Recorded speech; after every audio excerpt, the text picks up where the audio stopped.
모든 길에는 이야기가 있습니다. 더 멀리 갈수록 길은 더 험난해지고 예측을 벗어나지만 그 순간들은 더 오래 기억되고 더 많이 이야기하게 됩니다.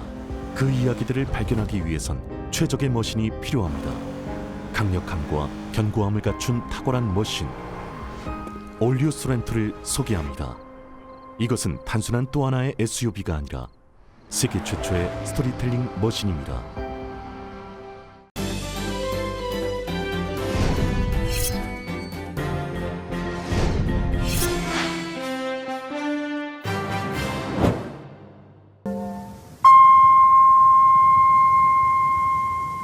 새봄 새희망 라디오 서울이 함께합니다.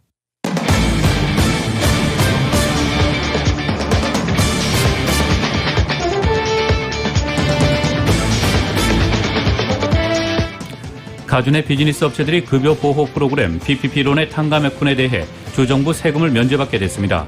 케빈 뉴섬 주지사는 어제 관련 법안에 서명했습니다. 저소득층 대학생을 대상으로 연방정부의 학자금 무상 보조인 펠그랜트 지급액을 대폭 확대하는 방안이 추진됩니다. 또한 불법 체류 청년 추방류의 수혜자에게도 펠그랜트 신청 자격을 부여하는 방안도 추진돼 주목되고 있습니다. 아시아계 대상 무차별 폭행과 증오 범죄가 빈발하고 있는 가운데 LA 한인타운 한복판 대로에서도 대낮에 칼을 든 흑인 남성의 묻지마 폭행으로 40대 한인 여성이 피해를 입는 사건이 발생했습니다. 5월이 되면서 디즈니랜드 같은 대규모 놀이공원이 다시 문을 열고 프로야구가 정상화에 들어가며 미국이 정상적인 생활의 재개를 향한 큰 걸음을 떼고 있습니다. LA 카운티에서 코로나 신규 감염자 수가 급감하면서 카운티 당국은 술집과 브루어리, 와이너리 영업시간 제한 규정을 해제하고 실내 놀이터와 아케이드의 영업 재개도 허용했습니다. LA 카운티에서 코로나 1차 백신 접종을 받으려는 주민들이 점차 줄어들고 있는 것으로 나타났습니다. 미국 내 신종 코로나 바이러스 감염증 백신 접종을 마친 사람이 1억 명을 넘어섰습니다. 조 바이든 대통령은 미국의 모든 초중 고교가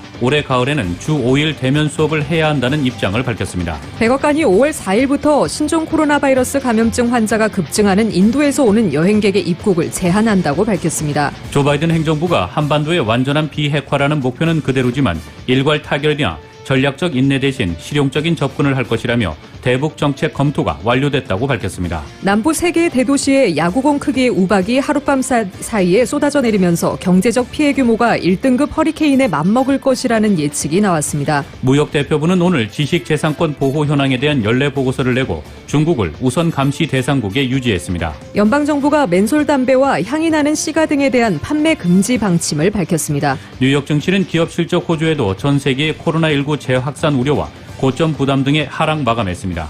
LA 지역 내일 대체로 흐린 날씨 보입니다. LA 지역의 내일 낮 최고 77도, 밤 최저 기온 58도입니다. 이상은 이 시간 주요 뉴스입니다. 이 시간 주요 뉴스는 공항에서부터 목적지까지 모바일 체크인과 첨단 공기순환 시스템을 통해 안전한 기내 환경과 여행을 제공하는 아시아나 항공 제공입니다.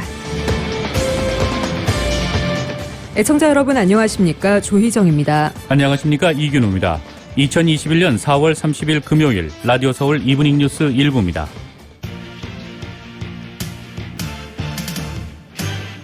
일부 첫 소식 전해드리겠습니다.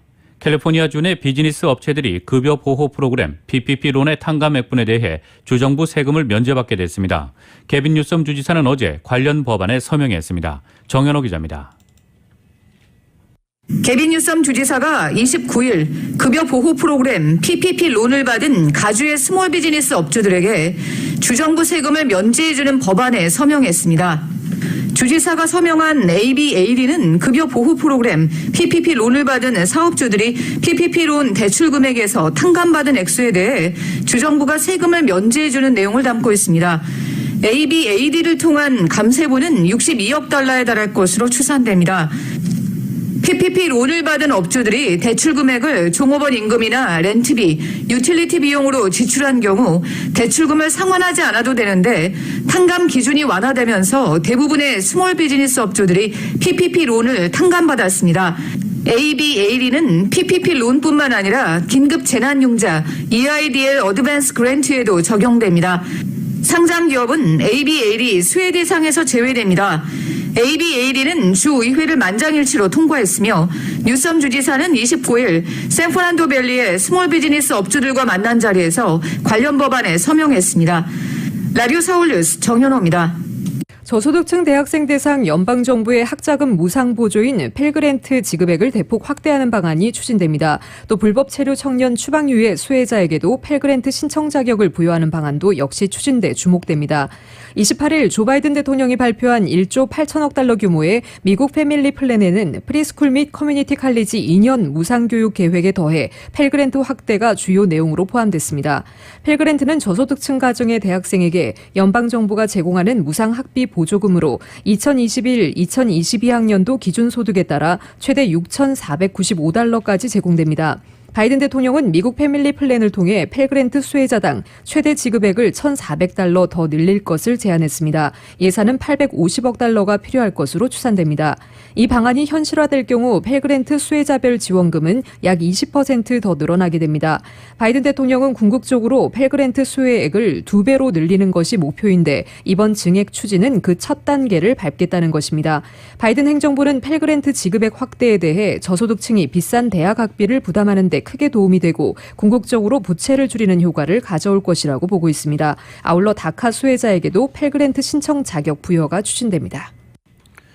5월이 되면서 미국이 지난 겨울철에 신종 코로나 바이러스 감염증 대확산을 뒤로하고 정상적인 생활의 재개를 향한 큰 걸음을 떼고 있습니다. 디즈니랜드 같은 대규모 놀이공원이 다시 문을 열고 프로야구가 정상화에 들어가는 것입니다.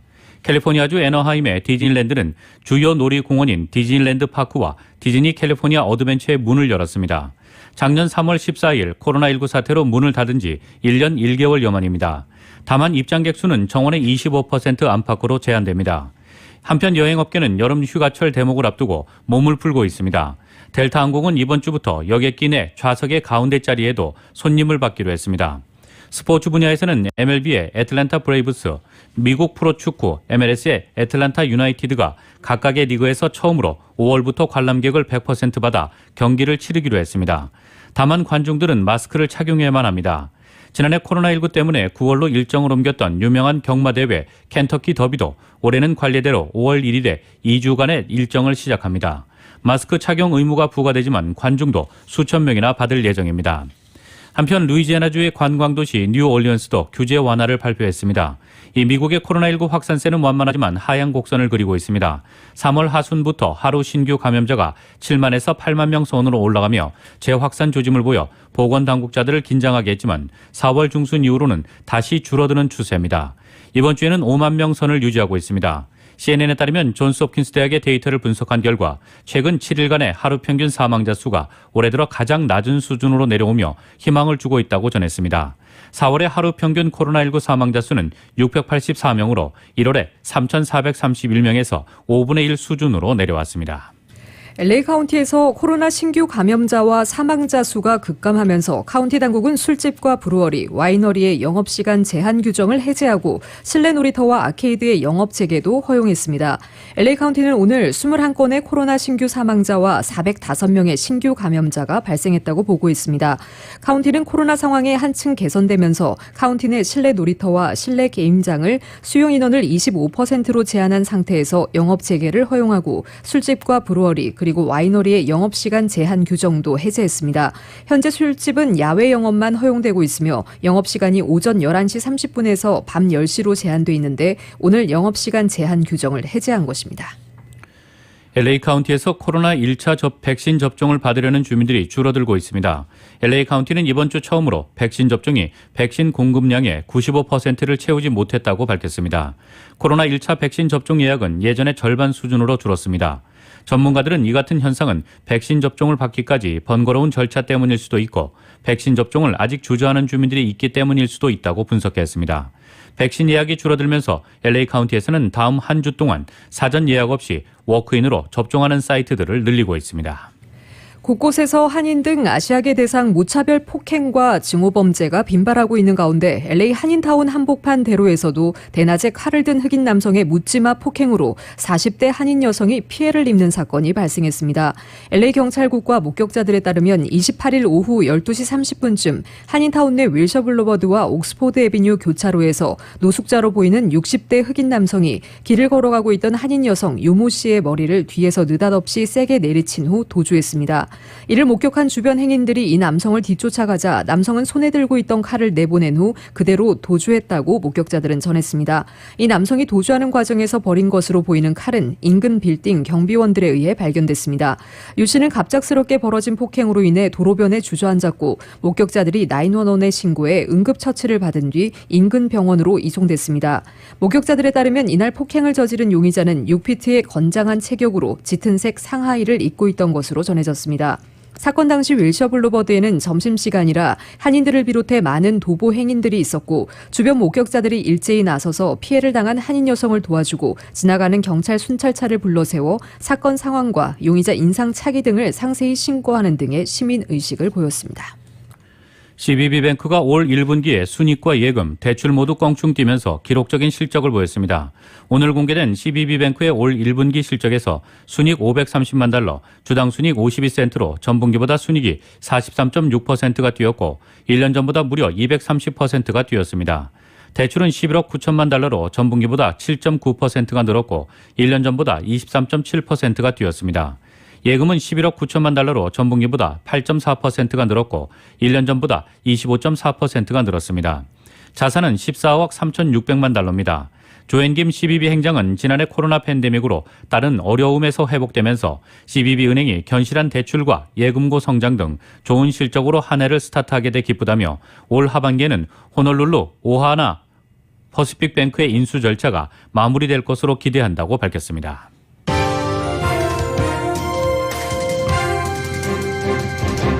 라디오 서울 이브닝 뉴스 일부 함께하고 계십니다. 이 시간은 LA와 가든그로브 두 곳에서 모시는 금강안경 검안과 1250만 불 교통사고 최고보상 교통사고 전문 천재변호사 리차드 호프만 빛으로 태어나는 당신은 카우나 미인 100% 근적외선 마스크는 카우나뿐입니다. 정직한 빛 카우나 LED 마스크 공동 제공입니다. 라디오 서울 이브닝 뉴스 일부 함께하고 계신 지금 시각 LA 시각으로 5시 15분입니다. 금요일 5시대 퇴근길 교통 상황입니다. 5번 프리웨이 사우스 방향 워싱턴 블루버드부터 정체 시작됩니다. 14마일대로 정체 시작되고 있습니다. 10번 웨스트와 교차점을 지나 4가 스트리트까지 오늘 3마일에서 15마일대로 심한 정체 현상 보이고 있습니다. 110번 사우스를 지난 구간부터는 20마일대로 글렌데일 블루버드와 교차점까지 서행 중입니다. 반대 5번 프리웨이 놀스 방향 110번 놀스와 교차 지점부터 16마일대 정체 시작으로 그랜드 비스타 애비뉴와 교차되는 지점까지 6마일에서 19마일대로 역시 가다서다를 반복하고 있습니다. 134번 이스트 방향 샌페르난도 로드 구간부터 포레스트론 드라이브와 교차되는 지점까지 10에서 17마일대로 정체되고 있습니다. 101번 프리웨이 사우스 방향 2번 이스트와 교차되는 지점부터 속도 떨어지고 있습니다. 웨스턴 애비뉴와 교차 지점까지 9에서 20마일대입니다. 405번 프리웨이 사우스 방향입니다. 90번 웨스트와 교차 지점부터 21마일대로 서행되고 있고요. 윌셔 블루버드와 교차 지점까지 7마일에서 18마일대로 일반 레인과 카플레인 쪽 모두 거북이 운행 중입니다.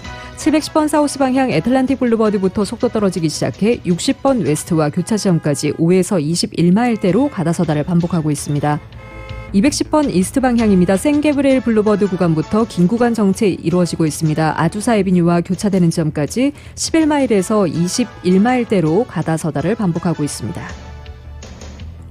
605번 프레이 놀스 방향 사라고사 스트리트 구간부터 속도 떨어지기 시작해 105번 이스트와 교차 지점까지 13마일에서 22마일대로 정체 현상 보이고 있습니다. 반대 605번 놀스 방향 105번 이스트와 교차되는 지점부터 사라고사 스트리트과 교차 지점까지 13에서 21마일대로 가다서다를 반복하고 있습니다.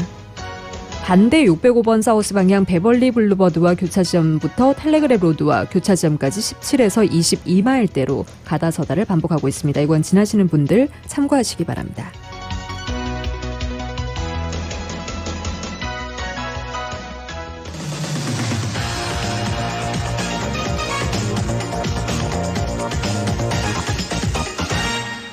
여러분께서는 라디오 서울 이브닝 뉴스 일부 함께하고 계십니다. 조 바이든 행정부의 대북 정책 검토가 완료됐다고 백악관이 밝혔습니다. 한반도의 완전한 비핵화라는 목표는 그대로지만 일괄 타결이나 전략적 인내 대신 실용적인 접근을 할 것이라고 설명했습니다. YTN의 보도입니다. 바이든 행정부가 출범과 함께 시작한 대북 정책 검토를 100일 만에 완료했다고 밝혔습니다. 한반도의 완전한 비핵화라는 목표가 그대로 유지된다고 강조했습니다. Our goal remains the complete denuclearization of the Korean Peninsula, with a clear understanding that the efforts of the past four administrations have not achieved this objective. 일괄 타결에 초점을 두지 않을 것이며 전략적 인내에도 의존하지 않을 것이라고 설명했습니다. 북한과의 외교를 모색하고 실질적인 진전을 이룰 수 있는 실용적인 접근을 할 것이라고 강조했습니다.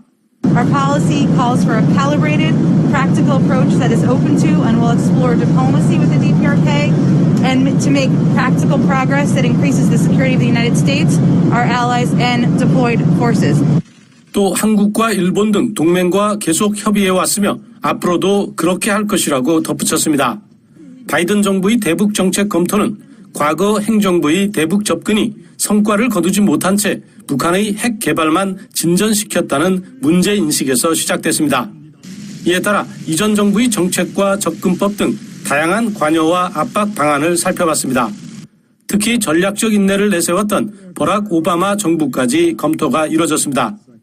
We consulted closely with outside experts and our predecessors from several previous administrations, and our way forward draws from their lessons learned and shared. 이를 위해 토니 블링컨 국무장관이 한국과 일본을 방문해 동맹의 입장을 조율했습니다. 또 지난달 2일에는 워싱턴에서 한미일 안보사령탑의 첫 대면 3자 협의가 열려 막바지 논의를 하기도 했습니다. 워싱턴에서 YTN 강태욱입니다. 제이크 설리번 백악관 국가안보보좌관이 오늘 인도 태평양 지역에서 미국 주도의 4개국 협의체 쿼드와 관련해 근본적으로 중국에 관한 것이 아니라면서도 결과적으로는 중국과 같은 나라의 도전을 더 효과적으로 관리할 수 있다고 말했습니다. 설리번 보좌관은 이날 싱크탱크 에스펀 연구소가 조 바이든 행정부 100일 검토를 주제로 개최한 안보 포럼에서 쿼드의 역할과 관련해 이같이 말했습니다. 설리번 보좌관은 우리는 쿼드가 코로나19에서 기후, 재난구호, 해양 안보에 이르기까지 다양한 과제에 대처하고 사이버 및 신흥 기술에서 항행의 자유에 이르기까지 모든 것에 대한 규칙을 설정하는 데 도움을 줄 수 있는 매우 유능한 내민주주의 국가의 놀라운 플랫폼이라고 믿는다고 말했습니다. 설리번 보좌관은 지난달 열린 쿼드 정상회의를 행정부 100일간 가장 중요한 업적 중 하나로 꼽으면서 이 4개국이 중국과 중국이 제기하는 도전에 관해 얘기했다고 말했습니다. 그는 하지만 어떤 면에서 쿼드가 그렇게 효과적인 이유는 쿼드가 근본적으로 중국에 대한 것이 아니라는 점이라며 쿼드는 4개의 유능한 민주주의 국가, 미국, 일본, 호주, 인도가 설정할 수 있는 긍정적인 의제에 관한 것이라고 강조했습니다. 그러면서 그 결과는 중국의 행동과 활동, 공격을 효과적으로 관리할 수 있는 더 나은 맥락과 분위기를 조성하는 것이라고 말했습니다. 미국 내 신종 코로나 바이러스 감염증 백신 접종을 마친 사람이 1억 명을 넘어섰습니다. 제프 자이언츠 백악관 코로나19 조정관은 이 1억 명의 미국인들은 길고 힘든 1년 뒤 그들이 코로나 바이러스로부터 보호된다는 것을 알고 백신을 맞겠다는 그들의 결정이 자신뿐 아니라 가족, 친구, 지역사회까지 보호한다는 것을 알면서 안도감과 마음의 평안을 느끼는 이들이라고 말했습니다. 질병통제예방센터가 이날 업데이트한 백신 접종 현황을 보면 이날까지 미국에서 백신 접종을 마친 사람은 인구의 30.5%인 1억 140만 7천여 명으로 나타났습니다. 한 번이라도 백신을 맞은 사람은 43.6%인 1억 4,489만 4천여 명이었습니다. 18세 이상 성인으로 범위를 좁히면 55.4%인 1억 4,287만 8천여 명이 최소한 1회 백신을 맞았고 39%인 1억 79만 3천여 명은 접종을 완료했습니다. 65세 이상 고령자 중에서는 82.3%인 4,503만 6천여 명이 최소 1회 백신을 접종했고 68.8%인 3,765만 7천여 명은 접종을 끝냈습니다. 다만 하루 새 이뤄진 접종 건수는 250만 회로 거의 매일 300만 회를 넘겼던 이달 상순과 견져서는 다소 속도가 둔화했습니다. 백신 접종에 적극적인 사람들이 어느 정도 접종을 마치면서 이제 남은 사람들은 백신에 유보적이거나 백신을 거부하는 사람들이기 때문인 것으로 언론은 풀이하고 있습니다. 행정부는 이에 따라 접종을 하지 않은 사람들을 겨냥하는 쪽으로 백신 접종 전략을 수정할 계획이라고 보도했습니다. 조 바이든 대통령 취임 이후 100일간 백신 2억 회분 접종을 목표로 속도전을 벌여왔다면 앞으로 100일간은 백신에 대한 접근성 증대, 허위 정보와의 싸움, 백신을 맞을 수단이 없는 사람들에 대한 지원을 3대 목표로 삼는다는 것입니다. 조 바이든 대통령은 미국의 모든 초중고교가 올해 가을에는 주 5일 대면 수업을 해야 한다는 입장을 밝혔습니다. 바이든 대통령은 오늘 전국 학교가 가을에는 주 5일 대면 수업을 해야 하느냐는 질문에 과학과 질병통제예방센터 CDC에 근거해 학교는 아마도 그때는 모두 열려야 할 것이라고 답했습니다. 미국 초중고교는 신종 코로나 바이러스 감염증 대유행 기간 대부분 온라인 수업을 진행하다가 최근 백신 접종 가속화로 주별로 부분적인 등교 수업을 재개한 상태입니다. 현 추세대로면 새학기가 시작되는 9월부터는 대유행 이전과 마찬가지로 주 5일 등교가 가능해질 것으로 보건당국은 조심스레 보고 있습니다. 다만 코로나19 백신 접종 대상자는 16세 이상으로 아직 그 이하 어린이에 대해서는 미국에서 접종 승인이 나지 않은 상황입니다. 이와 관련해 바이든 대통령은 그 나이대 아이들 사이에 전염이 많이 된다는 압도적인 증거는 없다고 언급했습니다. 미국이 5월 4일부터 신종 코로나 바이러스 감염증 환자가 급증하는 인도에서 오는 여행객의 입국을 제한하기로 했습니다. 젠 사키 대변인은 질병통제예방센터 조언에 따라 행정부는 인도로부터의 여행을 제한할 것이라고 밝혔습니다. 사키 대변인은 이번 조치가 인도의 엄청난 코로나19 발병과 다수의 변이 바이러스 유행에 따른 것이라고 강조했습니다. AP통신은 인도의 하루 신규 확진자는 38만 명을 넘었고 1일 사망자도 3,498명에 달한다고 전했습니다. 존스 홉킨스 대학 집계에 따르면 현재 인도의 누적 환자는 1,876만여 명, 사망자는 20만 8천여 명입니다. CNN 방송은 소식통을 인용해 조 바이든 행정부가 지난 14일 이내에 인도에 체류한 외국인을 대상으로 입국 제한 명령을 내릴 것이라며 인도 국민뿐만 아니라 인도에 머문 외국인도 대상이 될 것임을 시사했습니다. 이번 입국 제한 조치는 미국 시민과 영주권자 등에게는 적용되지 않습니다. 미국에서 만든 화이자의 코로나19 백신이 멕시코와 캐나다에 수출됩니다. 트럼프 행정부에서 백신 수출을 제한한 이후 미국 내에서 생산된 백신이 해외로 수출되는 것은 이번이 처음입니다. YTN의 보도입니다. 조 바이든 미국 대통령은 지난달 21일 코로나19 백신의 해외 공유를 묻는 질문에 캐나다와 중미를 돕겠다는 뜻을 밝혔습니다. I was on the phone with for about half an hour today, and the Prime Minister of Canada, we helped a little bit there. We're going to try to help some more. But there's other countries as well that I'm confident we can help, including in Central America, and but it's in process. 바이든 대통령의 이 같은 언급이 있은 후 미국 내에서 생산된 화이자의 코로나19 백신이 캐나다와 멕시코에 수출되기 시작했습니다. 화이자 대변인은 현지 시각 30일 다음 주부터 미국에서 생산된 화이자의 코로나19 백신이 캐나다에 공급되기 시작할 것이라고 밝혔습니다. 또 아니타 아난드 캐나다 조달부 장관도 미국 미시간주에 있는 화이자 공장에서 생산된 코로나19 백신이 오는 3일 캐나다에 공급되는 것을 확인할 수 있다고 말했습니다. 이에 앞서 로이터 통신은 현지 시각 29일 화이자가 이번 주 중으로 멕시코에 수출하는 코로나19 백신에 미국에서 생산된 물량이 포함될 것이라고 보도했습니다. 캐나다와 멕시코는 미국과 국경을 접하고 있지만 미국의 백신 수출 제한으로 그동안 유럽에서 생산된 화이자 백신을 공급받아 왔습니다.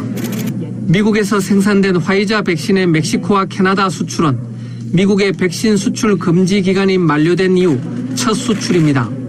트럼프 행정부는 올해 3월 31일 이전까지 미국에서 생산된 코로나19 백신의 수출을 금지했습니다. YTN 김원배입니다. 화이자가 자사 코로나19 백신 사용 대상을 12살까지 확대해 줄 것을 유럽의약품청에 요청했습니다. 영국은 향후 다른 질병 대유행 가능성에 대비해 내년에 백신 정상회의를 주최하겠다고 밝혔습니다. KBS의 보도입니다. 화이자와 바이오엔테크는 유럽의약품청 EMA에 자사 백신의 사용 승인 대상을 12살에서 15살까지 확대해달라고 요청했습니다. 화이자 백신은 미국과 유럽연합에서 현재 16살 이상을 대상으로 사용 승인이 나 있습니다. 앞서 미국 식품의약국 FDA에도 같은 요청을 했습니다. 두 회사는 3월 말 2,000명 이상의 청소년을 대상으로 한 임상시험 결과 백신이 100% 예방 효과를 발휘했다고 발표했습니다. 이와 관련해 바이오엔테크는 생후 6개월부터 11살까지 어린이용 백신에 대한 임상시험을 진행 중이며 가을쯤 결과가 나올 것이라고 밝혔습니다. 바이오엔테크 측은 올해 말엔 5살부터 11살까지 어린이 접종이 가능할 것으로 기대하고 있습니다. 전문가들은 어린이에 대한 백신 접종은 집단 면역과 코로나19 대유행 종식을 위한 필수 필수 조건이라고 지적하고 있습니다. 한편 영국은 향후 또 다른 전염병 대유행에 대비해 내년에 백신 정상회의를 주최하겠다고 밝혔습니다. 이 정상회의에서 백신 개발 자금을 조성해 새로운 백신 개발 기간을 100일로 단축하겠다는 감염병 혁신연합의 사업을 지원하게 될 것이라는 게 영국 정부의 설명입니다. 올해 G7 의장국인 영국은 이달 4일과 5일 이틀간 열리는 G7 외교장관 회의에서도 전 세계 백신 공급 문제를 주요 의제로 다룰 예정입니다. 베를린에서 KBS 뉴스 김규수입니다. 미국 남부 3개 대도시의 야구공 크기의 우박이 하룻밤 사이에 쏟아져 내리면서 경제적 피해 규모가 1등급 허리케인에 맞먹을 것이라는 예측이 나왔습니다.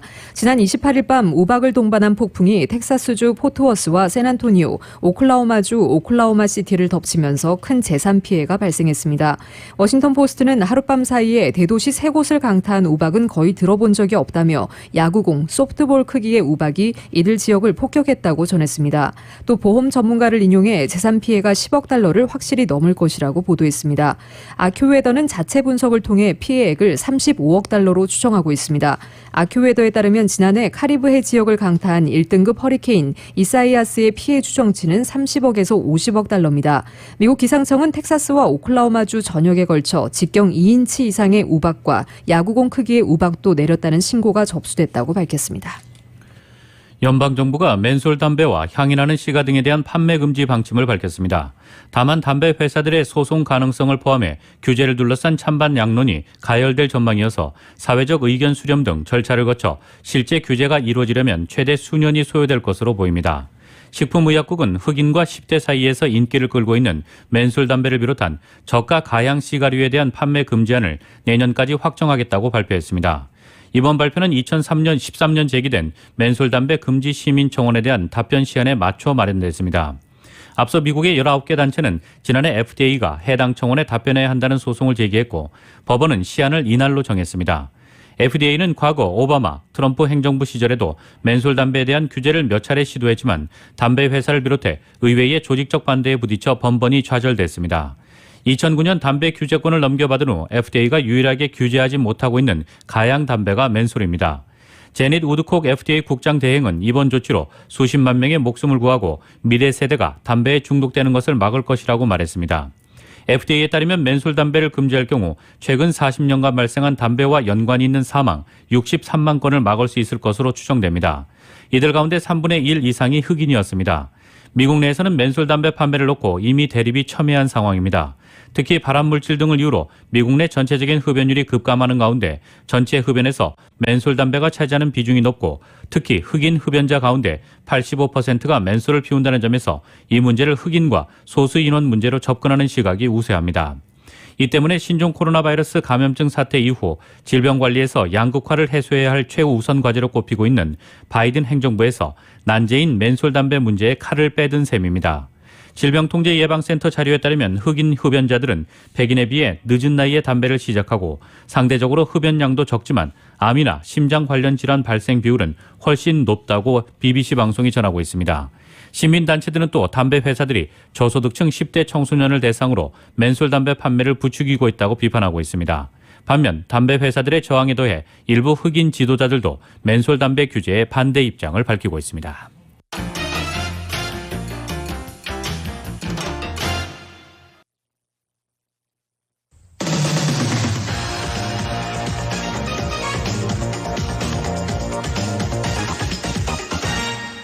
여러분께서는 라디오 서울 이브닝 뉴스 1부 함께하고 계십니다. 한국 소식 전해드리겠습니다. 문재인 대통령과 바이든 대통령의 이번 달 첫 대면 회담은 북핵 문제의 중요한 분수령이 될 전망입니다. 한국 정부는 이번 회담을 조속한 북미 대화 재개의 계기로 삼겠다는 계획인데 교착 상태를 풀 수 있는 해법이 마련될지 주목됩니다. YTN의 보도입니다. 오는 21일 열릴 한미 정상회담에서는 북핵 문제가 집중 논의될 것으로 보입니다. 정부는 교착 상태를 깨고 북미 대화가 최대한 빨리 재개될 수 있게 노력한다는 입장입니다. 대북 정책도 한미 양국이 완전히 조율된 전략을 마련해야 한다고 강조하고 있습니다. 우리 정부는 바이든 정부와 견고한 협력을 바탕으로 한반도 평화 프로세스를 진전시켜 나갈 길을 찾고자 합니다. 미국의 대북 정책 검토는 지금쯤 마무리될 것으로 예상됐지만 다소 늦어지고 있습니다. 아직은 외교와 압박을 병행한다는 원론적 입장만 밝히고 있습니다. 한미 외교장관 회담을 거쳐 이번에 정상급에서 한미 양국이 최종 조율한 뒤 발표할 가능성이 있습니다. On Iran and North Korea, nuclear programs that present serious threats to American security and the security of the world. We're going to be working closely with our allies. 대화의 전제로 적대시 정책 철회를 요구하는 북한을 협상장으로 이끌 만한 방안이 나올지 관심입니다. 싱가포르 합의에 대한 입장, 북한 인권 문제가 포함될 것인지도 주목됩니다. 정상회담을 통해 우리 측은 조속한 북미 대화 재개의 필요성을 설명할 것으로 예상됩니다. 바이든 대통령은 보다 치밀한 전략을 가지고 김정은 위원장을 만나서 북한을 설득할 수 있었으면 좋겠다. 그리고 그것을 위해서 한미 공조를 정책적 공조를 강화했으면 좋겠다라는 입장을 전달할 것으로 예상이 됩니다. 북한은 대화의 문을 닫지는 않았지만 단거리 탄도미사일 발사에 이어 신형 잠수함 관련 움직임을 보이는 등 도발 카드도 암시하고 있습니다. 한미 양국의 대북 전략에 따라 어떤 카드를 내놓을지 결정할 것으로 보여 이번 정상회담이 더욱 중요해졌습니다. YTN 김도훈입니다. 바이든 대통령이 지시한 반도체와 전기차, 배터리 등 핵심 4대 품목의 공급망을 점검하는 기한이 한 달 앞으로 다가온 가운데 한국 기업이 선택의 기로에 설 수 있다는 우려가 나옵니다. 이달 말 진행될 한미 정상회담에서도 핵심 품목 공급망 재편은 주요 의제로 다뤄질 것으로 전망됩니다. YTN의 보도입니다. 세계 완성차 공장이 반도체 부족으로 잇따라 생산을 멈추면서 산업 핵심 품목의 공급망 확보가 주요 과제로 떠올랐습니다. 특히 지난 2월 미국 바이든 대통령은 반도체, 전기차 배터리, 히토류, 의약품에 대한 공급망을 100일 동안 점검하라는 행정명령에 서명했습니다. 지난달에는 바이든 대통령이 삼성전자 등 세계적인 기업들과 화상회의를 하면서 미국 내 반도체 투자를 독려하기도 했습니다. 바짝 추격하는 중국을 저지하고 미국 중심으로 주요 산업의 공급망을 재편하겠다는 강한 의지가 엿보입니다. 미국의 동맹국이면서 반도체와 배터리 부문이 우위에 있는 우리나라 기업들은 기회가 될 수도 있다는 분석이 나옵니다. 동맹국과의 공조를 통해서 기존에 예를 들어 중국에 너무 공급망이 집중이 돼 있다면은 대체를 할 수 있는 그런 방향으로 탄력성을 강화하거나. 하지만 수출의 70%가 중간재인 우리나라가 반도체는 중국, 배터리는 유럽이 최대 시장인 상황을 고려하지 않을 수 없다는 지적도 강하게 제기됩니다. 또 미국의 직접 투자를 크게 늘리면 우리나라 산업이 그만큼 타격을 받고 중국 기업과 더 심한 경쟁 관계에 놓인다는 우려도 만만치 않습니다. 미국 중심의 이런 공급망 재편이 우리나라한테 주는 영향은 상당히 클 거로 예상이 돼요. 특히 이제 중국까지 여기서 맞서서 자국 갱생의 길을 간다면 우리나라가 상당히 이제 어려움을 겪을 것으로 예상이 되고. 바이든 행정부의 공급망 점검 결과가 늦어도 6월 초 나오면 우리나라 대기업들이 미국이나 중국 중 한쪽을 선택해야 하는 어려운 상황에 몰릴 수도 있습니다. 우리 정부는 반도체를 비롯해 주요 산업의 국내 공급망을 강화하기로 큰 방향을 잡고 세제 혜택 등 다양한 지원 방안을 검토하고 있습니다. YTN 조용성입니다. 서울 아파트값이 재건축 단지를 중심으로 다시 들썩이는 조짐이 나타나자 오세훈 서울시장이 공급 속도를 조절하겠다며 진화에 나섰습니다. 그러나 규제 완화 기대감은 여전해 집값 안정에 효과가 있을지는 더 지켜봐야 할 것으로 보이고 있습니다. 시장이 되면 바로 한 달 내에 초스피드로 신속한 주택 공급을 시작하겠습니다. 후보 시절 주택 공급 속도전을 연일 강조했던 오세훈 시장. 취임 이후 규제가 완화될 거란 기대감이 커지면서 주요 민간 재건축 아파트 값은 들썩이고 있습니다. 매수 심리 역시 달아오르며 서울 아파트 매매 수급 지수는 3주째 반등해 수요가 공급보다 많아졌습니다. 과열이 우려되는 상황으로 흐르자 이번엔 반대로 속도 조절에 나섰습니다. 재개발, 재건축의 속도를 조절하면서 부동산 시장 교란 행위를 먼저 근절해 나가겠습니다. 서울 압구정과 여의도 등을 토지거래 허가구역으로 묶은 데 이어 부동산 투기 세력을 향해 또다시 견제구를 날린 겁니다. 하지만 부동산 시장에서는 오 시장의 잇따른 경고를 규제를 풀기 위한 포석으로 해석하는 분위기가 감지됩니다. 집값 급등 견제 장치를 마련한 뒤에 공급 확대에 나설 거란 기대감이 여전한 건데 이 때문에 집값 강세가 계속될 거란 전망이 나오고 있습니다. 규제보다는 호재로 받아들이는 분위기입니다. 부동산 시장 안정화 방안이 발표됐지만 시장에서의 기대감이 쉽게 꺾일지는 좀 더 지켜봐야 하는 상황입니다. 여기에 수도권 신규 택지 지정마저 연기되면서 공급 계획 차질 우려가 나오고 있는 만큼 정부 여당과의 협상의 여지도 커졌습니다. 수익률을 높이기 위해서는 용적률을 올려야 되거든요. 국토교통부의 이런 규제 완화를 요구하고 반대로 이제 공공재개발 재건축 사업을 지원하겠다는 아마 이거 협상 카드로 사용하지 않겠나. 신속과 신중을 동시에 강조하는 오 시장의 부동산 정책이 실체 없는 기대감으로 집값만 들썩이게 할지 가격 안정과 충분한 공급이라는 결실로 이어질지 관심이 모아지고 있습니다.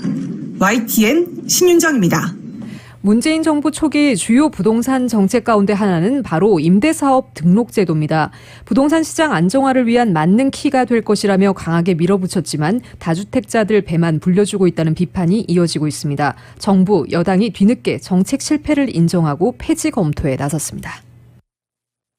임대사업 등록은 문재인 정부 초기 부동산 정책의 핵심입니다. 당시 김수현 청와대 정책실장이 부동산 시장을 안정화할 수 있다며 야심차게 밀어붙였습니다.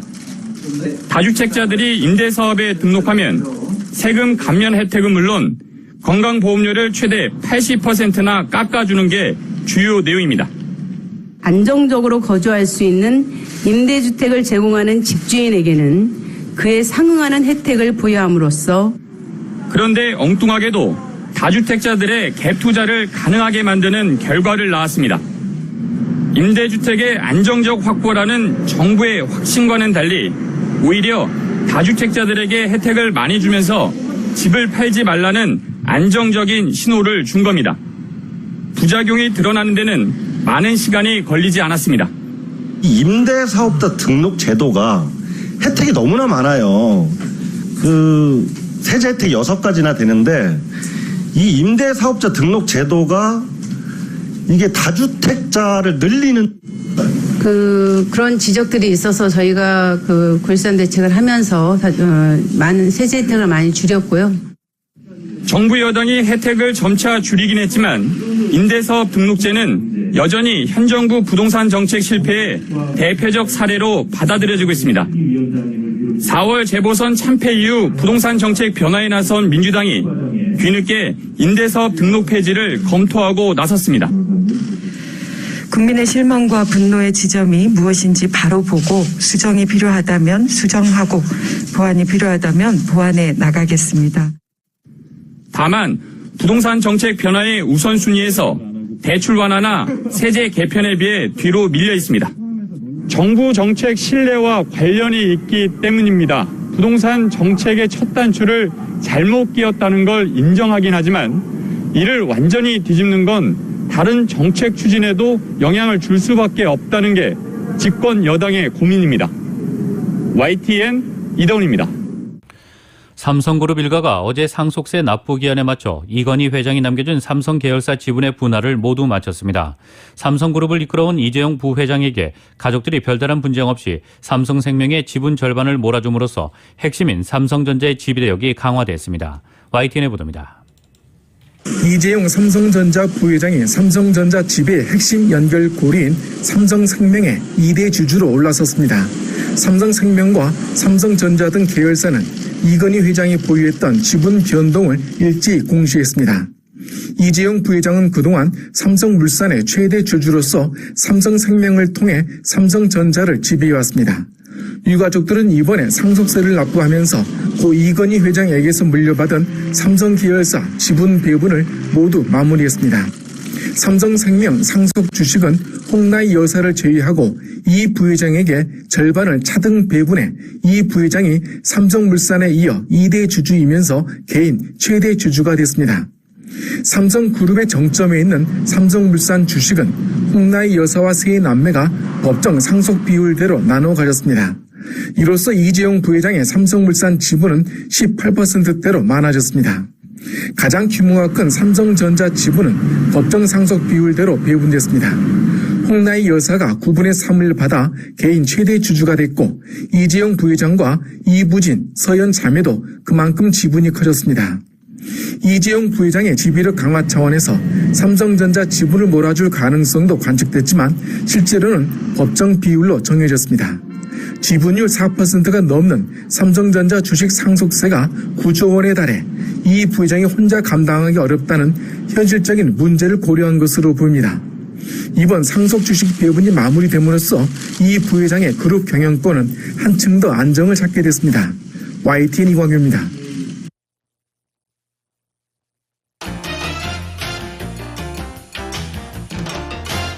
뉴욕 증시는 기업 실적 호조에도 전 세계의 코로나19 재확산 우려와 고점 부담 등에 하락했습니다. 오늘 뉴욕 증권거래소에서 다우지수는 전장보다 185.51포인트, 0.54% 하락한 33,874.85로 마감했습니다. S&P 500 지수는 전장보다 30.30포인트, 0.72% 떨어진 4,181.17을, 기술주 중심의 나스닥 지수는 전장보다 119.86포인트, 0.85% 밀린 13,962.68로 장을 마쳤습니다. 시장 참가자들은 인도에서의 코로나19 재확산과 기업들의 실적과 물가 지표 등을 주목했습니다. 기업들이 예상치를 웃도는 실적을 발표하고 있지만 투자자들의 반응은 시큰둥합니다. 오히려 주가가 전날 사상 최고치를 경신하면서 차익 실현에 나서고 있습니다. 전날 사상 최고치를 기록한 S&P 500 지수는 이날 약세에도 이달 5.25% 올라 3개월 연속 상승했습니다. 다우지수는 4월 한 달간 2.7% 상승했고 나스닥 지수는 5.4% 올랐습니다. 뉴욕 유가는 인도에서의 코로나19 상황이 악화한 데 따른 수요 전망 우려로 하락했습니다. 뉴욕 상업거래소에서 6월물 서부 텍사스산 원유 가격은 전장보다 1.43달러 하락한 배럴당 63.58달러의 거래를 마쳤습니다. 유가는 인도에서의 코로나19 확산세가 악화하면서 글로벌 경제 전망에 대한 우려가 커지자 하락했습니다. 인도는 이날 코로나19 신규 확진자 수가 38만 6,452명으로 집계됐다고 발표했습니다. 이는 하루 확진자로는 역대 최대입니다. 사망자도 3,498명에 달해 인도의 코로나19 사태는 그야말로 걷잡을 수 없는 수준으로 치닫고 있습니다. 여기에 중국의 제조업 지표가 소폭 둔화한 점도 투자자들의 우려를 야기했습니다. 중국의 4월 공식 제조업 구매 관리자 지수는 51.1로 전달에 51.9보다 낮아졌습니다. 이날 수치는 월스트리트저널이 집계한 예상치인 51.6에도 못 미쳤습니다. 리스타드 에너지의 비오나르 톤하우젠 원유 시장 대표는 최악의 경우 인도의 하루 원유 수입 규모인 480만 배럴의 절반가량이 일시 줄어들 수 있다며 당초 5월에 예상했던 100만 배럴의 감소보다 더 시일이 오래 걸리는 U자형 수요 회복을 경험할 수 있다고 말했습니다. 그럼에도 미국과 중국 등 하반기 주요국들의 원유 수요 회복 기대는 유지되고 있습니다. 톤하우젠 대표는 앞으로 수개월간 글로벌 원유 수요가 크게 늘어날 것이라며 인도에서의 원유 수요 감소분을 상쇄할 것이라고 말했습니다. 그는 원유 시장을 긍정적으로 보는 주요 이유는 미국 소비자들 때문이라며 중국과 미국의 수요가 인도의 감소분을 크게 웃돌 것이라고 말했습니다. 하반기 글로벌 수요 전망에 대한 기대로 4월 들어 서부 텍사스산 원유 가격은 7% 이상 올랐습니다. 한편 원유 시추업체 베이커 휴즈에 따르면 이번 주 미국 내에서 가동 중인 원유 채굴 장비 수는 342개로 전주보다 1개 줄어들었습니다. 미 무역대표부는 오늘 지식재산권 보호 현황에 대한 연례 보고서를 내고 중국을 우선 감시대상국에 유지했습니다. 미 무역대표부는 이날 공개한 연례 특별 301조 보고서를 통해 중국과 인도, 러시아, 사우디아라비아, 인도네시아 등 9개국이 우선 감시대상국이라고 발표했습니다. 중국은 도널드 트럼프 전 행정부 내내 우선 감시대상국을 유지했는데 조 바이든 행정부 들어 발표된 첫 보고서에서도 우선 감시대상국 명단에 이름을 올린 것입니다. 한 단계 아래인 감시대상국에는 캐나다와 브라질, 멕시코, 베트남, 태국 등 23개국이 들어갔습니다. 한국은 명단에 들어있지 않았습니다. 미 무역대표부는 미중 1단계 무역 합의를 중국이 이행하는지 면밀히 주시해왔다면서 중국이 2020년 지식재산권 관련 규제를 마련하고 특허법과 저작권법, 형법을 개정했지만 이런 개혁 조치는 효과적 이행을 필요로 하며 근본적 변화에는 부족한 수준이라고 지적했습니다.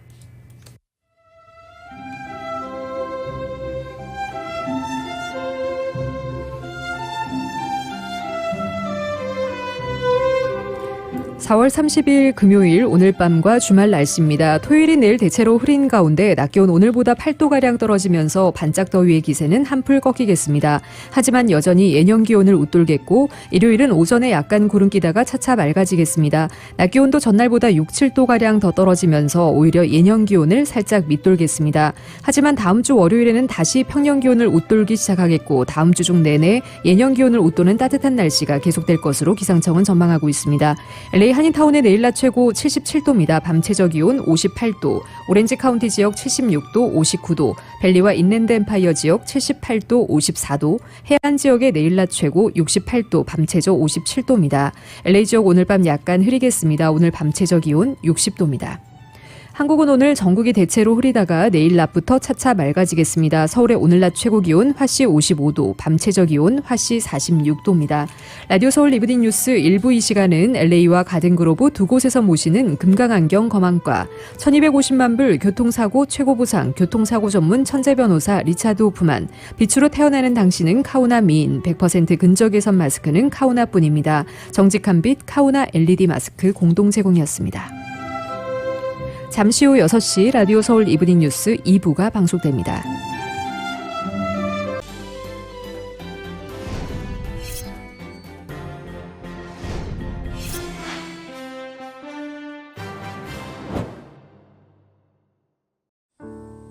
친구, 마음을 나누는 가족이지.